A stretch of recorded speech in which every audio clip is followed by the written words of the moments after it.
Hola, ¿cómo están? Buenas tardes. Saludos a todos en este lunes. Ya ando disvariando un poco, ¿verdad? Es lunes 1 de marzo. Lunes 1 de marzo, ya estamos empezando un nuevo mes más. Que rápido se nos va el año, la verdad. Es el tercer mes de este año 2021 y ya estamos empezando el mes de marzo. Ahorita, a propósito de buscando pues las efemérides de esta semana, me topé con algo, pues no sé si chistoso o no sé cómo llamarle.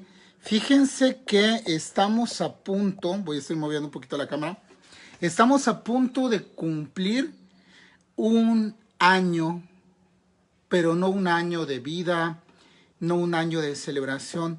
Estamos cumpliendo casi un año en que estamos encerraditos en nuestras casas. Qué rápido se pasó el tiempo, la verdad.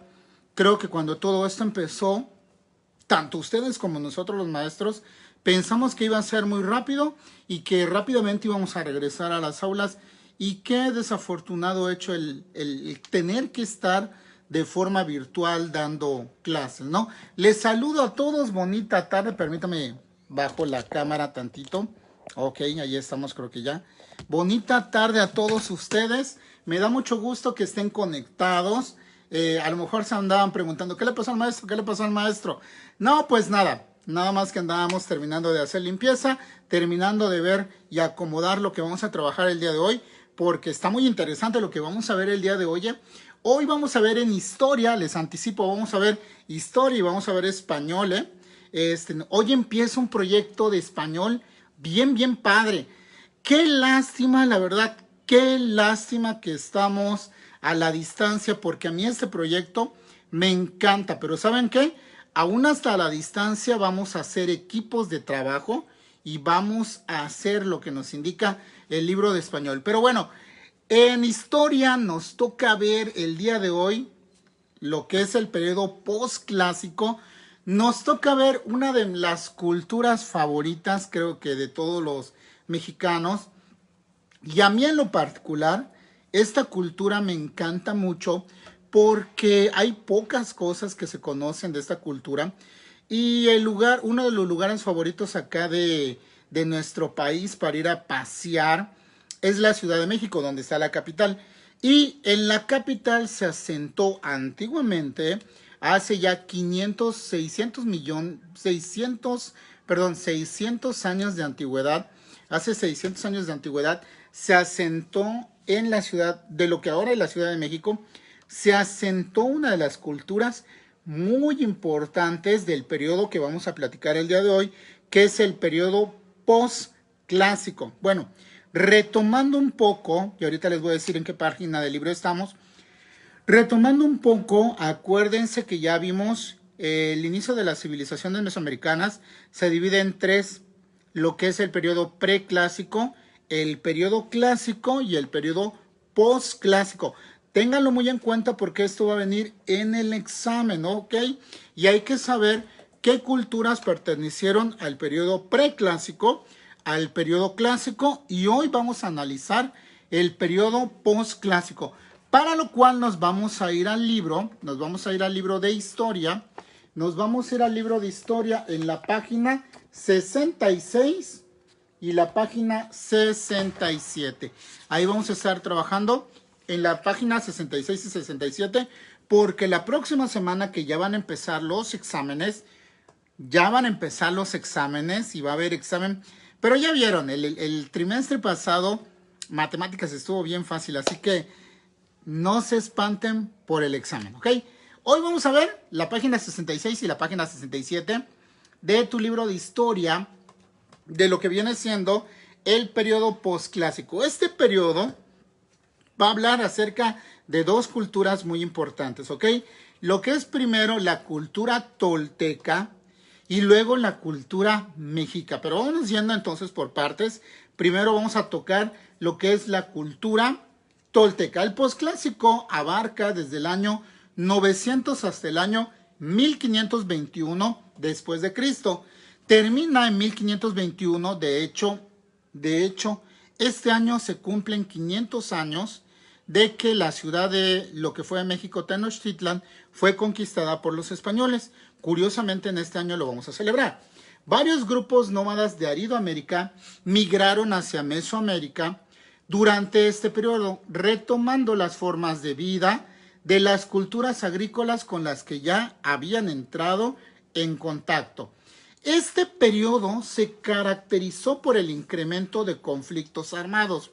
Durante este periodo hubo muchos conflictos armados porque a raíz de que varias culturas fueron migrando a otras culturas, trajeron esos aspectos bélicos que tenían las culturas, por ejemplo, la cultura olmeca, la cultura maya, la cultura teotihuacana. Y eso hace que cuando surjan estas culturas, la cultura tolteca y la cultura mexica tuvieran esa costumbre de irse a la guerra. Y dice así: la cultura tolteca se desarrolló entre los años 900 y 1150 después de Cristo. Los toltecas dominaron la región de la Huasteca, actualmente así se conoce como esa región, la Huasteca, parte de lo que hoy es San Luis Potosí y Zacatecas, así como el centro de México. La ciudad más importante de los toltecas, que fue Tula, en el actual estado de Hidalgo, fue el centro urbano más importante en ese entonces. Y allá convergieron o convivieron diversos grupos como los nahuas y los otomíes. Se han encontrado indicios de un incendio provocado en varios monumentos de la zona arqueológica de Tula, por lo que se piensa que el fin de la ciudad llegó de una forma violenta. Surgió, tuvo su esplendor, pero dense cuenta, Tula surge en el año 900 y en el 1150, listo, se acabó. O sea que tuvo un periodo de vida casi de 200 años. De 200 años y listo, ahí se acabó. ¿Producto de qué o qué le pasó a Tula? ¿Por qué desapareció Tula? Principalmente por los conflictos que hubo en ese lugar. Muy bien, hacia mediados del siglo XIV surge un grupo que empezó primero en el norte del país. De ahí fueron bajando hasta llegar a la meseta de lo que es el altiplano del Valle de México, en lo que actualmente vienen siendo los estados de Estado de México, el estado, parte de Michoacán, parte del estado de Hidalgo, llegaron a ese lugar. Y me dice así: según el mito, porque así fue, según el mito, provenían de un lugar del norte llamado Aztlán y retomaron elementos de otras culturas como la teotihuacana y la tolteca. Cuenta el mito que se encontró en códices de ese entonces, que ellos creían en varias deidades. Entonces, una de esas deidades precisamente les dijo, fue una leyenda, que cuando ellos llegaran a un lugar hermoso, que hubiera un lago, allá ellos iban a construir su ciudad y que esa ciudad iba a ser muy, muy importante y poderosa. Debido a esto, los pobladores de Aztlán se fueron moviendo hasta que llegaron al Valle de México. Y cuenta la leyenda que cuando ellos llegan al Valle de México, ven un lago hermoso, el lago de Texcoco, y cuando se acercan a la orilla del lago, cuenta la leyenda, digo la leyenda porque a lo mejor nadie nos podría decir que fue cierto, pero ellos en su códices lo decían. Cuenta la leyenda que cuando ellos llegan, ven en un nopal que estaba casi a la orilla del lago, en el centro del lago, ven que estaba un águila comiéndose a una serpiente. Lo que es, sí, de seguro en casita ya te estarás diciendo, eso lo tengo visto en la bandera. En efecto, nuestra bandera por eso tiene ese símbolo, y es el símbolo nacional, porque los aztecas lo toman como el símbolo más representativo más representativo, y por eso al llegar hasta nuestra generación se queda ese símbolo marcado en nuestra bandera. Muy bien, a esta cultura se le ha llamado el pueblo del sol, porque era el astro que más veneraban. Creían que su dios Huitzilopochtli los había elegido para mantener vivo al sol, alimentándolo con sacrificios humanos. Esta cultura, la cultura azteca, fue una cultura muy guerrera. Dentro de esas guerras que ellos tenían había una que se llamaba la Guerra Florida. Esta Guerra Florida consistía en una serie de celebraciones, como ahora lo son los gremios. Esta Guerra Florida era una serie de celebraciones durante una semana o a veces se extendían, donde ellos competían con otros pueblos para ver cuáles tenían los guerreros más fuertes. Cuentan las leyendas que uno de los juegos más primordiales era apresar a muchos esclavos, sobre todo de otras tribus con las que ellos tenían pleito. Los amarraban de la cintura a una piedra y les daban un palo. Y le decían al guerrero, vas a ser libre si te enfrentas a todos estos. Y habían como 10 guerreros aztecas. Y si este guerrero lograba matar a esos guerreros aztecas, pues ganaba su libertad. Pero imagínense ustedes, ganarle a todos esos guerreros aztecas era algo así casi imposible. Y la gente se ponía eufórica a ver el pleito de los gladiadores, y por lo general cuentan las leyendas que generalmente a ese pobre que lo amarraban a la piedra terminaba matándolo. Otra de las grandes celebraciones que ellos tenían era el famosísimo juego de pelota, lo que nosotros hemos mudado en la actualidad como el fútbol, nada más que ellos no tenían portería, tenían un aro, un círculo, un aro, con otro círculo en medio, en el cual ellos tenían que pasar con los codos, con la cadera y con la entrepierna, pasar una pelota de hule adentro de ese aro. Y ese juego podría durar todo el día. Y significaba la lucha entre el bien y el mal. Y obvio, al que ganara no le iban a dar un premio. Para los aztecas era un honor morir sacrificado para sus dioses. O sea, tú ganaste el juego de pelota o ganaste la lucha contra los guerreros. Te premiaban ¿cómo? Sacrificándote. O sea, imagínate, ganaste.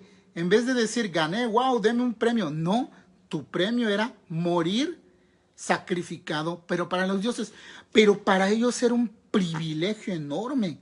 Era un privilegio enorme porque iban a ser sacrificados a un dios y ese dios iba a recibir tu alma en recompensa y wow, ibas a vivir en el cielo de los dioses aztecas o mexicas al lado de los demás. O sea, era un privilegio enorme. Ellos no lo veían como un castigo. Nosotros lo veríamos como un castigo, pero para ellos no.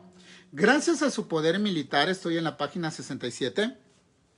Gracias a su poder militar, los mexicas, nombre adoptado por los aztecas cuando llegan al Valle de México, lograron dominar varias regiones de Mesoamérica, después de liberarse del dominio tepaneca. Después se aliaron con Texcoco y Tlacopan, que es lo que hoy se conoce como Tacuba, y formaron un señorío que se le llamó la Triple Alianza.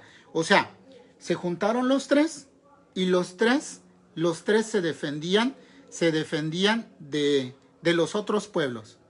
Y cuando atacaban a Tlacopan, iban los aztecas, iba Texcoco y los defendían. Cuando atacaban a Texcoco, iba Tlacopan, iban los aztecas y lo defendían. Y lo mismo pasaba cuando atacaban a los aztecas. ¿Ok? Bueno, los pueblos conquistados les entregaban a los aztecas diversos productos como era el oro, la plata, las cuentas de jade, plumas como las de Quetzal, que ya habíamos dicho en una transmisión anterior, que era lo más valioso, lo que tenía más valor, más que el oro, más que el oro.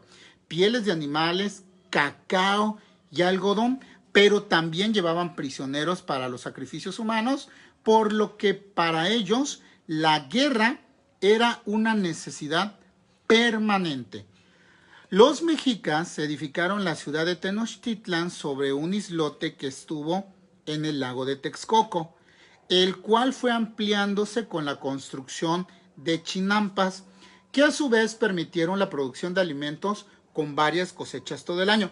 Para que tú tengas una idea de qué es una chinampa, haz de cuenta que agarraban el medio del lago, sembraban unos pilastrones y lo iban rellenando de tierra, de manera que quedaba prensado. Y luego lo seguían llenando y quedaba una isla artificial. En la actualidad todavía existen esas famosas chinampas del periodo de los aztecas en lo que hoy se conoce como un pueblo muy bonito que se llama Xochimilco. El día que tú puedas ir a la Ciudad de México, visita Xochimilco y allá vas a ver las típicas chinampas de la época de los aztecas o mexicas, ¿ok?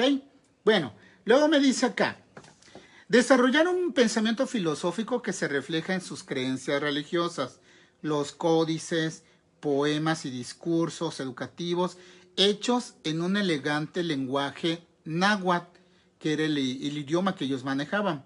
La educación era obligatoria y existían 2 escuelas. No era ni la primaria, ni el kinder, ni la secundaria, no. Ellos iban a 2 escuelas, ¿ok?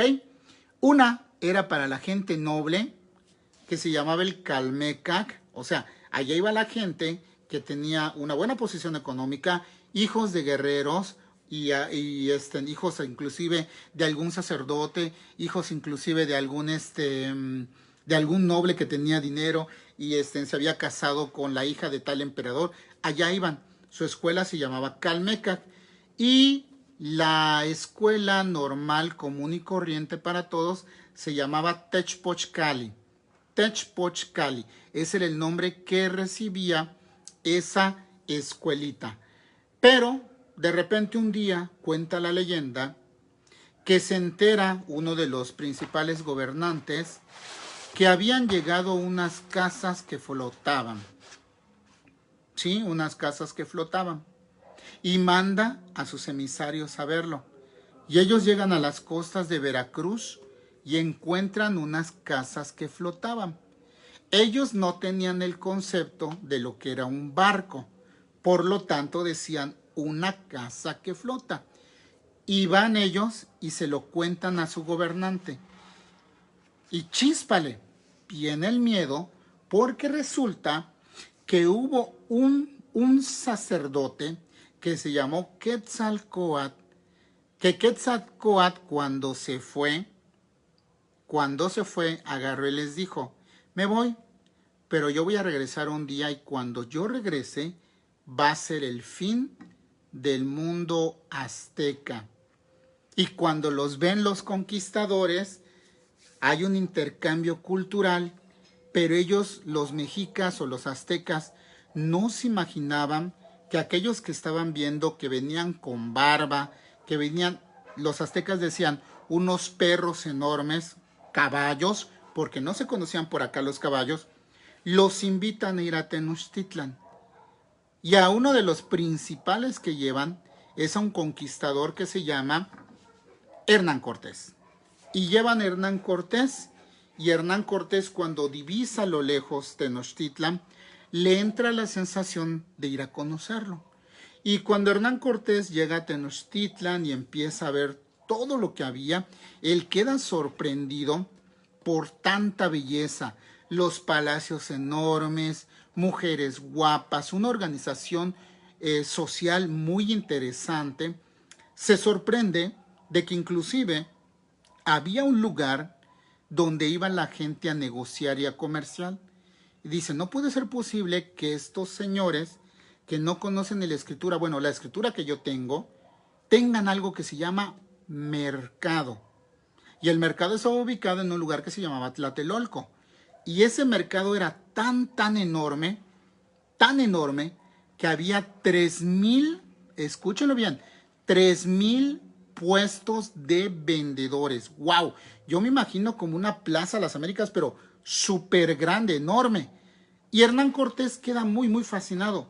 Pero algo que le llamó mucho la atención a Hernán Cortés y a todos los soldados españoles fue ver enormes cantidades de oro y que para los aztecas o mexicas no significaban nada. Y ellos cuando lo ven dicen, ah, caray, de acá nos podemos volver ricos, porque ellos veían el oro y lo tiraban. Pero cuando veían algo, como por ejemplo las plumas del Quetzal, decían, wow, esto sí tiene mucho valor. Y entonces, producto de la ambición, los españoles aprovechan y abusan de la amistad que les dan los aztecas y apresan a uno de sus gobernantes. Y bueno, la historia tú ya la conocerás, lo habrás visto en cuarto grado, que luego viene lo que es lo que viene la famosa conquista de México Tenochtitlan, hasta llegar a lo que fue el producto final, un 13 de agosto de 1521.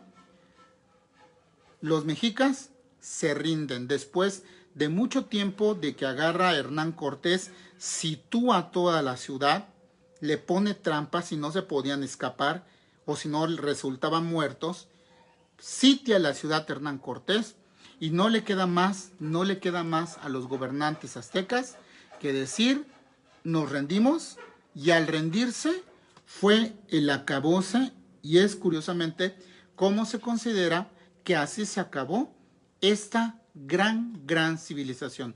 Lo más triste, chavos, de la civilización, y yo siempre lo he dicho, siempre lo comento, lo más triste de la civilización mexica o azteca es que, por ejemplo, nosotros con la cultura maya, si tú quieres, vas acá a Chichén Itzá, a Tulum, a Uxmal, a Cobá, y todavía existen vestigios históricos.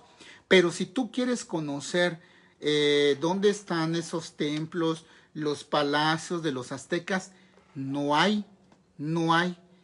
De hecho, inclusive cuando tú viajas a la Ciudad de México, donde está el Palacio Nacional, donde despacha el presidente, al ladito está la única construcción que se conoce de los aztecas, que es el Templo Mayor. Pero de allá no hay más. ¿Por qué? Porque cuando entran los españoles a México Tenochtitlan, empiezan a destruir absolutamente todo y a quemar todo lo que existía de esta gran civilización. Y de esta forma terminaron abruptamente lo que fue las civilizaciones mesoamericanas. La cultura maya de acá de la península todavía tardó un poco más.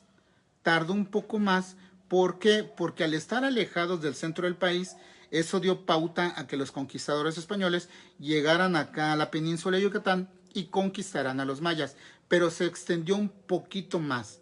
Pero se cree que al conquistar a lo que fueron los aztecas mexicas, con eso se acaban las civilizaciones mesoamericanas. Entonces, yo te voy a dejar de tarea, como siempre lo hemos hecho, el organizador cultural de estas dos culturas, la tolteca y la mexica, y ahí en casita averigua un poquito más acerca de estas dos culturas, averigua un poquito más acerca de la cultura azteca, una cultura, la verdad, muy bonita, muy padre para estudiar y leer. La verdad, yo me he dedicado a leer un poquito más acerca de lo que viene en los libros, porque en los libros generalmente solo te cuentan una partecita y aprendes un poquito más.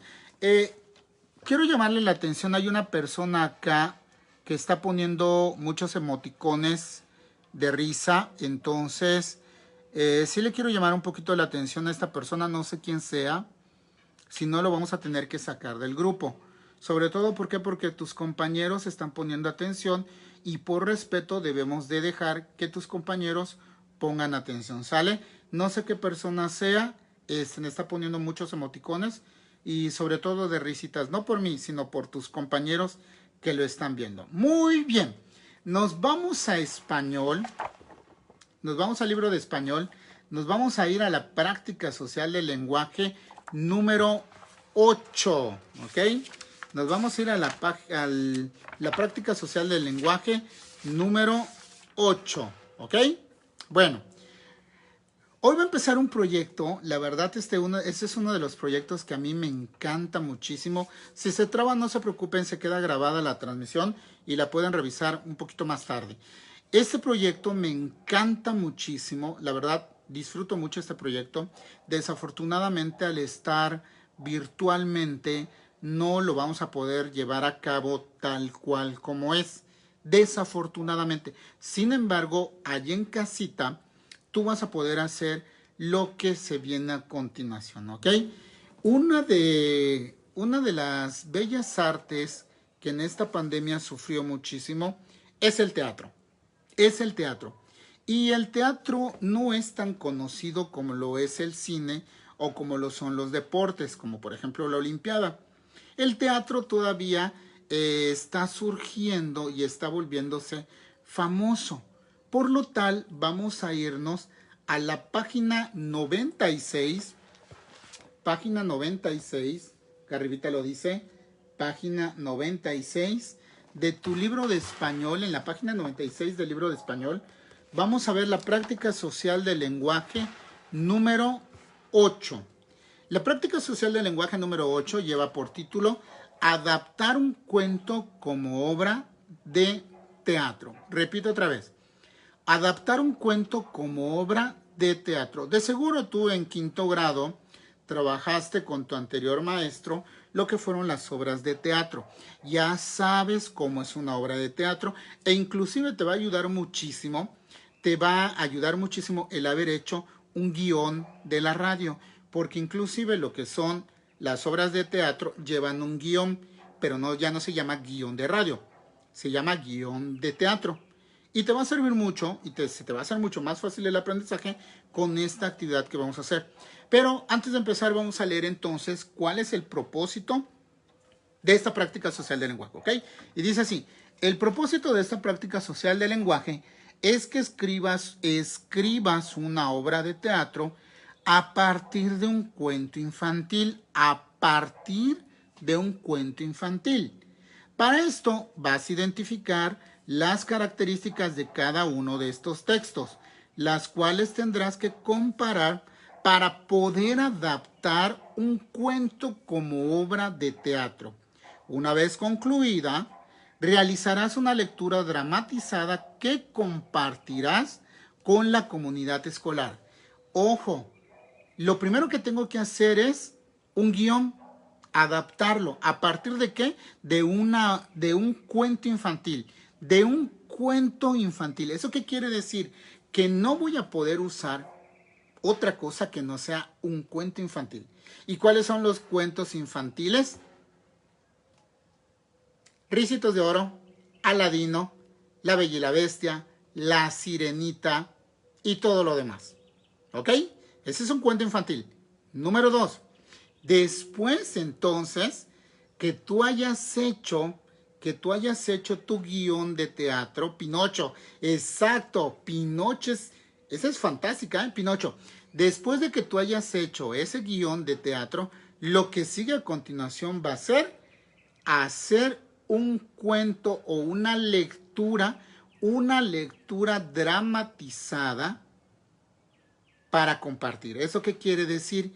Que esa lectura dramatizada va a consistir como si fuera una actuación de una obra de teatro. Hasta los 3 cerditos que menciona por acá Giovanni. Exacto, Luceli, Caperucita Roja. Esas son otras. Los 3 ositos o ricitos de oro que le llaman allá, los 3 cochinitos también. Cuentos infantiles. O sea, no voy a poder adaptar en este proyecto, no voy a poder adaptar lo que son, ¿qué será? Crepúsculo, Iron Man, Superman. No, me están diciendo cuento infantil. Como dice Levi Sansor, La Cenicienta. ¿Ok? Tú vas a poder agarrar esos cuentos, tú vas a poder agarrar esos cuentos infantiles que te gustaban demasiado, que ahora ya no te gustan de seguro ya no te gustan porque te gusta leer Iron Man, Superman, Batman como tu maestro, pero vas a poder agarrar uno de esos para poder hacer tu obra de teatro, ¿ok? Bueno, vamos a empezar como siempre con la sección Lo que conozco, ¿va? Y dice así, Para que puedas adaptar un cuento como obra de teatro, es importante que recuerdes y utilices los conocimientos que has adquirido en ciclos anteriores. Comenta en grupo. ¿Qué diferencias existen entre leer una obra de teatro y un cuento? Ojo, ¿cómo se caracterizan los personajes en cada tipo de texto? Lee algunas obras de teatro que tú tengas allí en tu casita, en tu biblioteca, o pues bueno, acá me mencionan la biblioteca escolar, pero pues bueno, no estamos en la escuela, ¿no? Pero de seguro en tu casa hay varios libros. Por allá tienes alguno que sea de una obra de teatro, dale una ojeadita, ¿ok? Señala las partes que conforman el texto. ¿Cómo está organizada esa información? ¿Cómo saben los actores lo que tienen que hacer? Como ejemplo, lee la obra en un acto que se encuentra en las páginas siguientes. Dale vuelta a la hoja. No. Todavía no estoy dejando tarea, ¿eh? Ojo, vamos a darle vuelta a la hoja. Y viene una lectura bien interesante acá que se llama La Cena de Azucena, ¿ok? La Cena de Azucena. Me dice Giovanni Muñoz, el único que tengo es la Biblia. Giovanni, aunque tú no lo creas, te lo digo por experiencia, inclusive en la Biblia podemos encontrar cuentos infantiles muy chidos, ¿eh? Y de ahí podemos hacer nuestra obra de teatro. Te lo digo por experiencia. Me dice Kevin Sosa, ¿podemos sacar el libro de internet? Claro que sí, puedes buscarlo de internet.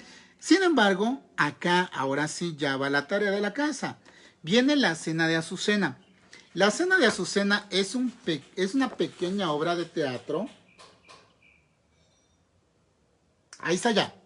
La Cena de Azucena es una pequeña obra de teatro y te voy a dejar de tarea que tú actúes con tu mamá o con tu papá esta lectura. Por ejemplo, si tú eres niña, tú vas a ser Azucena y tu papá va a ser el mozo. Si tú eres niño, tú vas a ser el mozo y tu mamá va a ser Azucena. Te voy a dejar de tarea que escenifiques allá en casita, leas en conjunto con papá o en conjunto con mamá esta lectura de La Cena de Azucena. Después me voy a ir a la página número 100. Después de haber actuado esta lectura con papá o con mamá, después de haber actuado esta lectura, me voy a ir a la página 100. ¿Ok? Y una vez que yo ya haya hecho esa lectura con mamá o con papá, dependiendo, voy a hacer entonces, dice así, después de haber revisado y leído las obras de teatro, discute para responder las siguientes preguntas. ¿Cuál es la posición del narrador? ¿Dónde se encuentra? ¿Qué características tienen los personajes? ¿Cómo es el ambiente en el que se desarrolla la historia? ¿Qué recursos se utilizan en el guión teatral para saber cuáles son las acciones que debe de seguir un personaje? ¿Qué diferencias existen en la forma en la que hablan los personajes de los cuentos que han leído antes y la manera en que lo hacen en la obra teatral? Cuando lleguen a acuerdos en las respuestas, anótalas en tu cuaderno. Acá dice en una cartulina y colócala a la vista del grupo. Tú lo vas a anotar en tu cuaderno. ¿Qué página es? La página número 100. Entonces vamos a recapitular. Muy bien. Tareas de casa. Número 1. Nos vamos primero con historia. Historia, el organizador cultural de la cultura tolteca y de la cultura azteca o mexica. ¿Ok? Cualquiera de las dos. Porque muchos dicen azteca, otros dicen mexica. No importa. Si tú le pones azteca o si tú le pones mexica, es bien. ¿Ok? Entonces vamos a ser los organizadores culturales de los toltecas y de los aztecas. Siguiente tarea. Tarea número 2. Vamos a leer La Cena de Azucena. Vamos a leer la lectura La Cena de Azucena. Si yo soy niña, voy a ser Azucena y mi papá el mozo, ¿ok? Si yo soy niño, yo soy el mozo y mi mamá es Azucena. Una vez que hayamos leído entonces eso, nos vamos a ir a la página 100, copiamos las preguntitas en el cuaderno y las contestamos. ¿Ok? Bueno, me preguntan para acá. Profe, Pero para el cuento de los 3 cerditos no dice el nombre de los cerditos. No te preocupes. Primero vamos a hacer esto que te estoy comentando y después entonces nos vamos a ir a lo que es la elección de tu cuento. Primero vamos a hacer esta parte y después nos vamos a ir a la elección de tu cuento. Pues bueno, chavos, yo solo les quiero comentar lo siguiente. Ya estamos terminando casi la media hora de clase para no alargarnos más. Sé que tienen cosas que hacer en casa, sé que algunos van a todavía almorzar, algunos se van a bañar y o algunos simplemente pues quieren jugar y disfrutar la tarde, ¿ok? Bueno, muy bien. Ahí va. La próxima semana, chavos, la próxima semana vienen los exámenes. Los exámenes van a ser lunes, martes, miércoles y jueves. Vamos a tener 4 días de exámenes. Yo les quiero pedir en casa, por favor, préstenle a papá solo por esos días. Díganle a su papá, yo les voy a mandar el mensajito, díganle a sus papás que les dejen el teléfono a la mano o la computadora, porque yo les voy a decir el horario en que va a haber el examen. Ya a esa hora nos vamos a conectar, vamos a subir el examen y listo. No van a tener mucho tiempo para hacer el examen. Les voy a poner minutos, tampoco van a ser 5 minutos, ¿no?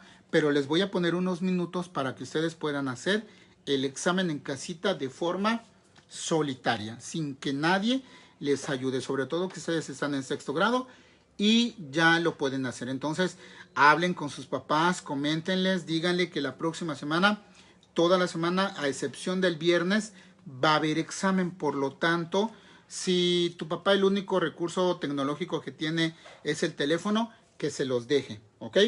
Y si no, yo les voy a mandar ya la calendarización de a qué horas va a ser el examen.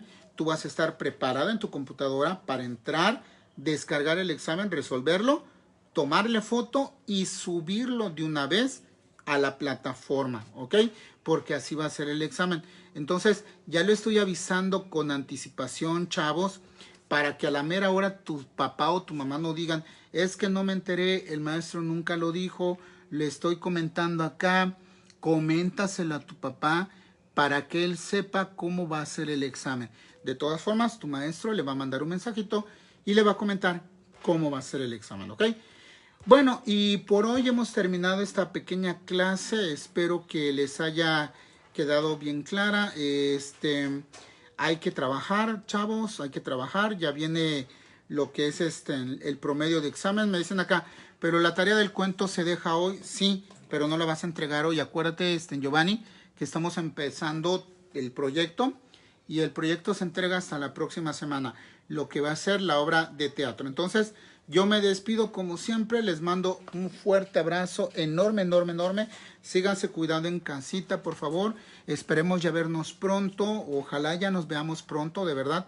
Ya lo merecemos regresar a la escuelita, a seguir trabajando con todas las medidas de seguridad y sanidad necesaria. Entonces, nos vemos, bonita tarde a todos, les mando muchos saludos.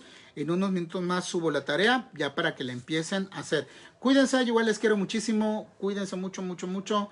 Mil bendiciones a todos, saludos, enormes saludos, nos vemos pronto.